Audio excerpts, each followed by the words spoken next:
প্রিয় দর্শক আসসালামু আলাইকুম এবং অনেক অনেক শুভকামনা সবার জন্য। মাত্র কয়েক ঘন্টা আগেই এনসিপিকে নিয়ে কথা বলেছিলাম একটি ভিডিওতে। তো তখন ভাবিনি যে আজই আমাকে আবার এনসিপি নিয়ে কথা বলতে হবে বা তাদের নিয়ে কন্টেন্ট বানাতে হবে। বাট এমনই কিছু ঘটেছে যে সেটি করতে হচ্ছে। তো গতকালকের বিষয়টি আমাদের সবারই জানা, আমি আমার আগের ভিডিওতে সেটি নিয়েই কথা বলেছিলাম। এনসিপির কেন্দ্রীয় নেতৃবৃন্দের যারা প্রভাবশালী বেশ কয়েকজন 5 জন, তারা গতকাল হঠাৎ করে কক্সবাজার চলে গেলেন একটি প্লেজার ট্রিপে, যেটাকে আমরা প্রমোদ ভ্রমণ বলি। তো তাদের কেউ একজন এমনই বলেছিলেন মিডিয়াকে, যদিও তাদের সেই কক্সবাজার যাওয়াকে কেন্দ্র করে নানা রকম গুজব ডালপালা ছড়িয়েছে গতকাল থেকে, এখনও ছড়াচ্ছে। আর গতকাল আমাদের জাতীয় জীবনে একটি বিশেষ দিবস ছিল, যা ছিল অত্যন্ত গুরুত্বপূর্ণ পুরো জাতির জন্যে। আমরা এই দিবসটির জন্য আসলে অপেক্ষা করছিলাম, আর এনসিপি তো অপেক্ষা করছিলই, এটা আমাদের বলতেই হবে, কারণ এই দাবিটি এনসিপির প্রাণের দাবি, জুলাই ঘোষণাপত্র এবং জুলাই সনদ।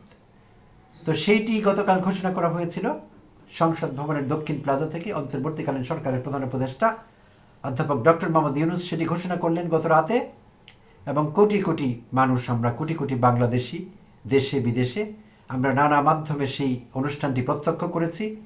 এটি অন্যরকম ব্যাপার ছিল, সিগনিফিকেন্ট পুরো জাতির জন্যে। তো যেটি বলছিলাম যে এনসিপির জন্য তো অবশ্যই। তো কালকের এই দিনটিতে এনসিপির কেন্দ্রীয় নেতৃবৃন্দ যারা হাইলি ইনফ্লুয়েন্সিয়াল, এরকম 5 জন অত্যন্ত প্রভাবশালী, তারা চলে গেলেন কক্সবাজারে। যদিও জনাব নাহিদ ইসলাম ছিলেন সেই মঞ্চে, আমরা তাকে দেখেছি গতকাল শপথ জুলাই ঘোষণাপত্র পাঠ অনুষ্ঠানের যে মঞ্চ ছিল সেখানে তিনি ছিলেন। বাট বাকি যে 5 জনের কথা বলছি, এই 5 জন চট করে চলে গেলেন কক্সবাজারে। আর তারা ছিলেন জনাব নাসিরউদ্দিন পাটোয়ারি, যুগ্ম কেন্দ্রীয় সমন্বয়ক, মুখ্য সমন্বয়ক নাসিরউদ্দিন পাটোয়ারি, উত্তরাঞ্চলীয় মুখ্য সমন্বয়ক সার্জিস আলম, দক্ষিণাঞ্চলের মুখ্য সমন্বয়ক জনাব হাসনাত আবদুল্লাহ, এবং জ্যেষ্ঠ যুগ্ম সদস্য সচিব তাসনিম জারা, এবং যুগ্ম আহ্বায়ক খালেদ সাইফুল্লাহ। এই 5 জন গতকাল কক্সবাজারে গেলেন। তারা সেখানে গিয়ে কক্সবাজার শহর থেকে 25-30 কিলোমিটার দূরে ইনানি বিচে সেখানকার একটি হোটেলে গিয়ে উঠলেন, 5 স্টার হোটেলে। সেটির নাম ছিল রয়্যাল টিউলিপ, সি পার্ল নামেও ডাকা হয় সেই হোটেলটিকে। সেখানে গিয়ে উঠলেন দুপুরে তারা। আর সেইটিকে কেন্দ্র করে বিকেলে 3-3:30টার দিকে ওখানকার স্থানীয় বিএনপি মিছিল করছিল তার হোটেলটির, সেই হোটেলটির সামনে।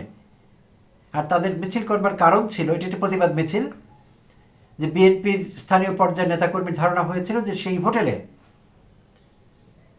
যুক্তরাষ্ট্রের বাংলাদেশস্থ ফরমার রাষ্ট্রদূত বা অ্যাম্বাসেডর পিটার হাস সেই হোটেলে অবস্থান করছিলেন, বিএনপি নেতৃবৃন্দের ধারণা ছিল। আর এনসিপির নেতৃবৃন্দ সেই পিটার হাসের সঙ্গে দেশ বিরোধী ষড়যন্ত্র করছিলেন বা এরকম একটি মিটিং করছিলেন, দেশের স্বার্থের পরিপন্থী কোনো বিষয় নিয়ে কথাবার্তা বলছিলেন। এই অভিযোগ এনে বিএনপি মিছিল করছিল, প্রতিবাদ সমাবেশ করছিল। হাস্যকরভাবে যদিও পরবর্তীতে জানা গিয়েছে পিটার হাস বাংলাদেশেই নেই, তিনি বাংলাদেশে আসেননি, তিনি এখনও ওয়াশিংটন ডিসিতে আছেন, যুক্তরাষ্ট্রে। এটি ওখানকার বাংলাদেশের দূতাবাস নিশ্চিত করেছে। হাস্যকর। আগের ভিডিওতে বলেছিলাম, আরও 2টো টিভি চ্যানেল সেটি প্রচার করেছে, 2টো টিভি চ্যানেল, বৈশাখী টিভি এবং আরেকটি হলো এখন টিভি।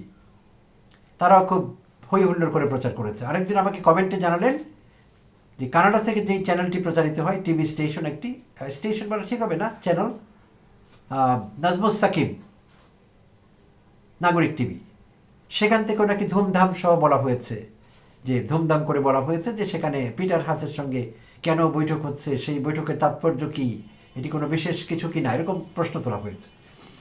তো আমরা জানি, এটি ছোটোবেলা থেকে শুনে সবাই বড় হয়েছি। চিল কান নিয়েছে, কেউ একজন বললো যে এই তোর কান তো চিল নিয়ে গেছে, আমি দৌড় দিলাম। চিলকে কি কোনোদিন ধরা যাবে? তাহলে আমার সেই দৌড় হবে অনন্তকাল ধরে, আমাকে দৌড়াতে হবে, চিলকে তো আমি পাবো না। আর ওটা না করে আমাকে আগে যা করতে হবে, আগে হাত দিয়ে চেক করতে হবে আমার কানটি জায়গায় আছে কিনা, যদি থাকে তাহলে দৌড়াবার দরকার হবে না। তাহলে চেক না করি 2-3টা টিভি চ্যানেল এবং বিএনপির বিভিন্ন পর্যায়ের নেতা কর্মীরা উখিয়া উপজেলার কক্সবাজারের, তারা সেখানে মিছিল করলো হাস্যকরভাবে। হুজুগে বাঙালি যেটিকে বলি আমরা, তো সেটি তো গেল। তো তাহলে আজকে আবার একই টপিক নিয়ে কথা বলছিলাম, তাহলে ভিন্ন কি আছে, কেন কথা বলছি?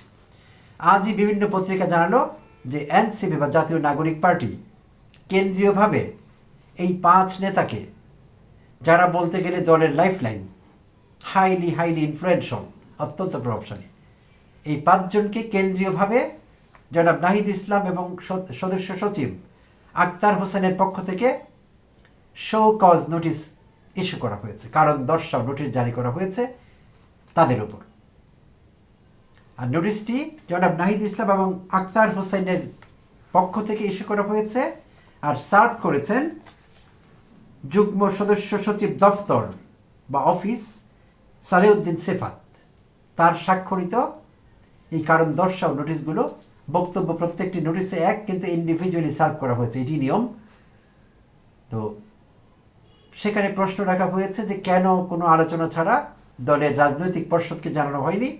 সেই নোটিশে উল্লেখ করা ছিল, জাতীয় নাগরিক পার্টির প্যাডে সেটি দেওয়া হয়েছে, লেটার হেড ব্যবহার করা হয়েছে, লেটার হেড প্যাড। তো সেখানে বলা হয়েছে যে কোনো দলকে ইনফর্ম না করে দলের যে রাজনৈতিক পর্ষদ আছে তারা কেউ জানতো না। হুট করে কেন এই 5 জন কক্সবাজারে গেলেন, এবং যাওয়ার কারণে নানা রকম বিতর্ক তৈরি হয়েছে, নানা রকম কথাবার্তা হচ্ছে চতুর্দিক থেকে। তাই তাদেরকে কারণ দর্শাতে হবে, 24 ঘন্টার মধ্যে এই 2 জনের সামনে ফিজিক্যালি হাজির থেকে, জনাব নাহিদ ইসলাম এবং আক্তার হোসেন, এই 2 জনের সামনে হাজির থেকে এই 5 জনকে লিখিতভাবে কারণ দর্শাতে হবে, সেখানে যাওয়ার প্রেক্ষাপট, কারণ ইত্যাদি। তো এইটি একদিক থেকে দেখতে গেলে তেমন কিছু না, ইনসিগনিফিক্যান্ট, গুরুত্বপূর্ণ কিছুই না। যে কারণ দর্শানো নোটিশ তো অনেক জায়গায় অনেকে দেয়, তাতে কী হয়েছে? এখানে নতুন কি আছে? এখানে নতুন একটু আছে বই কি, সেটি হলো নতুন একটি দল। আর যেই দলটির প্রাণ পুরুষ যাদের কথা বলছিলাম, তারা অত্যন্ত ভাইটাল দলটির জন্যে, যে 5 জনের কথা বলছিলাম, নাসিরুদ্দিন পাটোয়ারি, জনাব সার্জিস আলম, হাসনাত আবদুল্লাহ, তাসনিম জারা এবং খালেদ সাইফুল্লাহ, তারা অত্যন্ত গুরুত্বপূর্ণ দলের জন্য। তাহলে এই গুরুত্বপূর্ণ ব্যক্তিদের কক্সবাজার যাওয়ার কারণে কারণ দর্শানো নোটিশ দেওয়া হলো, এবং ফিজিক্যালি হাজির থেকে ব্যাখ্যা সহকারে উত্তর দিতে বলা হলো। এটি সিগনিফিক্যান্ট। এটি সিগনিফিক্যান্ট কেন? এইটি দলীয় শৃঙ্খলা তারা ভঙ্গ করেছেন, এটি প্রমাণ হয়েছে, বা দল মনে করছে, অন্তত এখন পর্যন্ত। তারা উত্তর দিলে সেটি শৃঙ্খলা ভঙ্গের কারণ বলে গণ্য নাও হতে পারে, যদি উত্তরটি লজিক্যাল হয়, রিজনেবল হয়। তো এখন পর্যন্ত যা জানা গিয়েছে, তারা দেয়নি, 24 ঘন্টার সময় পেয়েছেন তারা ভেবেচিন্তে উত্তর দেবেন। তো কী উত্তর দেন সেটি আমরা জানতে পারবো, কতটা গুরুত্বপূর্ণ ছিল কালকে কক্সবাজার যাওয়া, সেই বিষয়ে আমরা জানতে পারবো। আর গুরুত্বপূর্ণ অবশ্যই এদিক থেকে যে তারা গণতন্ত্রের চর্চা করেছে এখানে দলটি। নাহিদ ইসলাম এবং আক্তার হোসেন ভাবেননি যে তারা দলের সবচেয়ে গুরুত্বপূর্ণ ব্যক্তি, তাই তাদেরকে কারণ দর্শানোর নোটিশ দেওয়া যাবে না, বা বিষয়টি আমরা চেপে যাই, তারা সেটি করেননি। তারা ডিউ প্রসিজার্স যেটি আছে, যা দরকার সেটি তারা ফলো করেছেন, প্রপার ওয়েতে গিয়েছেন, এবং এটি নিয়ম, আসলে এটি গণতান্ত্রিক একটি পদ্ধতি। তো তারা এখন কারণ দর্শাবেন, হয়তো তারা দে উইল কাম ক্লিন, অর্থাৎ কিছুই হয়নি, সব ঠিকঠাক আছে, এরকম বোঝাতে পারবেন। অথবা না পারলে কেন এমনটি হলো, ঠিক হয়নি বিষয়টি, সেটাও আমরা জানতে পারবো। তাদের দলীয় পার্সপেক্টিভের ব্যাপারে কী, সেটি আমরা জানবো। তো সেদিক থেকে বিষয়টি অত্যন্ত গুরুত্বপূর্ণ। গণতান্ত্রিক চর্চা এখানে হয়েছে, চমৎকার, অল্প হলেও। আমাদের দলগুলোতে গণতন্ত্রের চর্চা হয় না, আমরা জানি প্রিয় দর্শক। বছর পর বছর চলে যায়, দলের কাউন্সিল হয় না, মিটিং হয় না। আর নেতা নির্বাচনের যে পদ্ধতিগুলো আছে সেগুলো অত্যন্ত আনডেমোক্রেটিক। একজন লোকের কথাই শেষ কথা, ওয়ান ম্যান শো সবগুলো দলে বরাবর এরকম হয়ে চলেছে। একমাত্র বাংলাদেশে আছে জামাত ইসলাম সম্ভবত, আর বাম দলের কয়েকটি থাকতে পারে, বাম দলের তো এখন অস্তিত্বই নেই। তাদের নেতা নির্বাচনে তারা কিন্তু ডেমোক্রেটিক পদ্ধতি অবলম্বন করে, তাদের একটি স্ট্রাকচার আছে দলগুলো গোছানো। জামাত ইসলামে তো ইচ্ছা মতো, খেয়াল খুশি মতো কেউ নেতা হতে পারেন না। মাসল পাওয়ার, চকচকে মোটরসাইকেল, গুন্ডার সমাবেশ করতে পারার শক্তি, এগুলো বিবেচনায় আনা হয় না, অন্য বিষয়ে বিবেচনায় আনা হয়। তো তাই অন্য যে দলগুলো আছে, বামপন্থী বা ইসলামিক দল জামাত ইসলাম ছাড়া বাকি দলগুলোতে গণতন্ত্রের চর্চা নেই বললেই চলে, একেবারেই নেই, উধাও। একজন ব্যক্তি যা বলেন, তার মুখের কথা, তার ইচ্ছে, তার অনিচ্ছা, এটি দলের শেষ কথা, চূড়ান্ত কথা। তো সেখানে এই নতুন দলটি, এটি একটি উদাহরণ হিসেবে থাকবে আমি মনে করি। দলের একেবারেই শীর্ষ নেতৃবৃন্দকে কারণ দর্শানোর নোটিশ দেওয়া হয়েছে, এবং আমি মনে করি তারা এটাকে ভালোভাবেই নেবে। যারা কক্সবাজার গিয়েছেন যে 5 জন, তারা আমাদের অত্যন্ত পছন্দের। আমি ব্যক্তিগতভাবে প্রত্যেককে পছন্দ করি, এনসিপির প্রত্যেককে। আমি এই দলটির সফলতা কামনা করি। বরাবরই আমি বলেছি, অনেকে আমাকে বলেছেন আপনি এনসিপির দালাল কিনা। আমি জানি না এটাকে দালালি বলে কিনা, বাট আমি তাদের পছন্দ করি। একটি কারণ, তারা বয়সে তরুণ, আর তরুণরাই সব কিছু করতে পারে। তারা আমাদের করে দেখিয়েছে তারা যে অসম্ভবকে সম্ভব করতে পারে। তারা হিমালয় পর্বতকে টলিয়ে দিয়েছে। হাসিনা ছিল বাংলাদেশের জন্য হিমালয় পর্বত। এমন শক্তি সঞ্চয় করেছিল হাসিনা অন্যায়ভাবে, অবৈধভাবে 15-16 বছরে সমস্ত বাহিনী, সমস্ত সাংবিধানিক প্রতিষ্ঠান সব কিছুকে করায়ত্ত করে শক্তি সঞ্চয় করে হিমালয় পর্বত হয়ে বসেছিল। আমাদের ধারণাও ছিল না যে হাসিনাকে তাড়ানো যাবে, খেদানো যাবে। সেই কাজটি করে দেখিয়েছে নাহিদ ইসলাম, হাসনাত আবদুল্লাহ, সার্জিস আলম, তাসনিম জারা, এই তরুণরা, খালেদ সাইফুল্লাহ, নাসিরুদ্দিন পাটোয়ারি এবং আরও অনেকে, যারা এখন আগে বৈষম্য বিরোধী ছাত্র আন্দোলনে ছিলেন, এখন অন্যান্য দলে তারা ভাগ হয়ে আছেন। যাদের কথা বললাম তারা এনসিপিতে আছেন।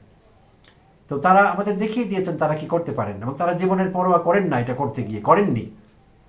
তাই তাদের প্রতি একটি ভালো লাগা তৈরি হয়েছে, এটি থাকবে। তাই বলে তাদের দোষ ত্রুটি নির্দেশ করবেন এরকম না, তারা ভুল ত্রুটি করবেন। তারা বয়সে তরুণ, পাপ পেস্তাবার যথেষ্ট সম্ভাবনা আছে।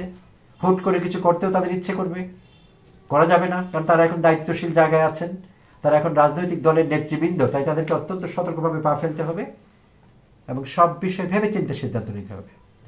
এখানে তারুণ্যের যে চপলতা, সেই বিষয়টি থাকতে পারবে না। যদিও বয়স তাদের এরকমই, বাট এখন তারা দায়িত্বশীল জায়গায় আছেন। সো দায়িত্বশীলতাই শো করতে হবে, এটি আমরা চাই। আর তাদের রাজনৈতিক প্রতিপক্ষ নির্দয়, কোনো ছোট বড় কোনো ভুলকে তারা ছাড়বে না, ছেড়ে কথা বলবে না। তাই সেটিও মাথায় রাখতে হবে। তাই তাদের প্রতিটি পদক্ষেপ হবে মাপা, পরিকল্পিত, এলোমেলো করবার কোনো সুযোগ নেই। আর আরেকটি কথা এখানে বলে নেওয়া ভালো, আমার আগের ভিডিওতে আমি বলেছিলাম যে তারা যদি সেখানে বেড়াতে গিয়েও থাকে, এটা নিয়ে কেন সমালোচনা হবে? হতেই পারে, তারা এমন সিদ্ধান্ত নিতেই পারেন যে আমরা হোটেলে বসে কক্সবাজার থেকে আমরা পরিস্থিতি অবজার্ভ করবো, আমরা সেই অনুষ্ঠানটি ওখানে বসে উপভোগ করবো। যেহেতু আমরা মঞ্চে থাকবো না, তাই আমরা ওখানে থাকবো, এমন সিদ্ধান্ত তারা নিতেও পারেন।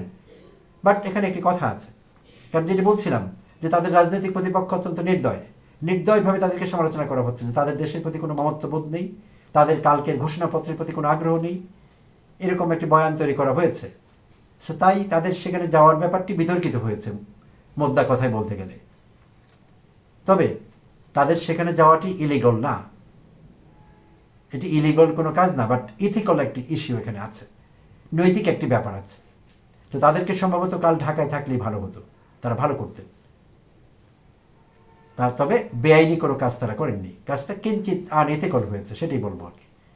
তাই তারা তাদের ব্যাখ্যা দেবেন, আশা করছি তারা যখন তাদের ব্যাখ্যাটি দেবেন লিখিতভাবে, কি ব্যাখ্যা তারা দেন, কতটা যৌক্তিক ছিল তাদের কালকের কক্সবাজারের ভ্রমণ বা প্লেজার ট্রিপ বা এক্সকারশন, যেটাই বলি না কেন, কতটা গুরুত্বপূর্ণ ছিল, কতটা দরকারি ছিল, সেটি আমরা জানতে পারবো।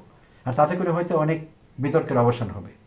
আর যেই বিতর্কটি তৈরি হয়েছিল, কিছু ধান্দাবাজ না বুঝি হইচই করে এখানে পিটার হাসকে নিয়ে এসেছেন, পারলে ডোনাল্ড ট্রাম্পকেও নিয়ে আসতেন হয়তো বা, যে ডোনাল্ড ট্রাম্পকে হঠাৎ করে এক নজর দেখা গেল, ডোনাল্ড ট্রাম্পের প্রেতাত্মা দেখা গেল কক্সবাজারে, নিশ্চিত ট্রাম্পের সঙ্গে কথা হচ্ছে, নিশ্চিত সেন্ট মার্টিন দিয়েই ওখান থেকে ফিরবে এনসিপির নেতৃবৃন্দ। এরকম যে হয়নি তাতে আমি খুশি। তো দেখা যাক কি হয়। ধন্যবাদ সবাইকে, ভালো থাকবেন।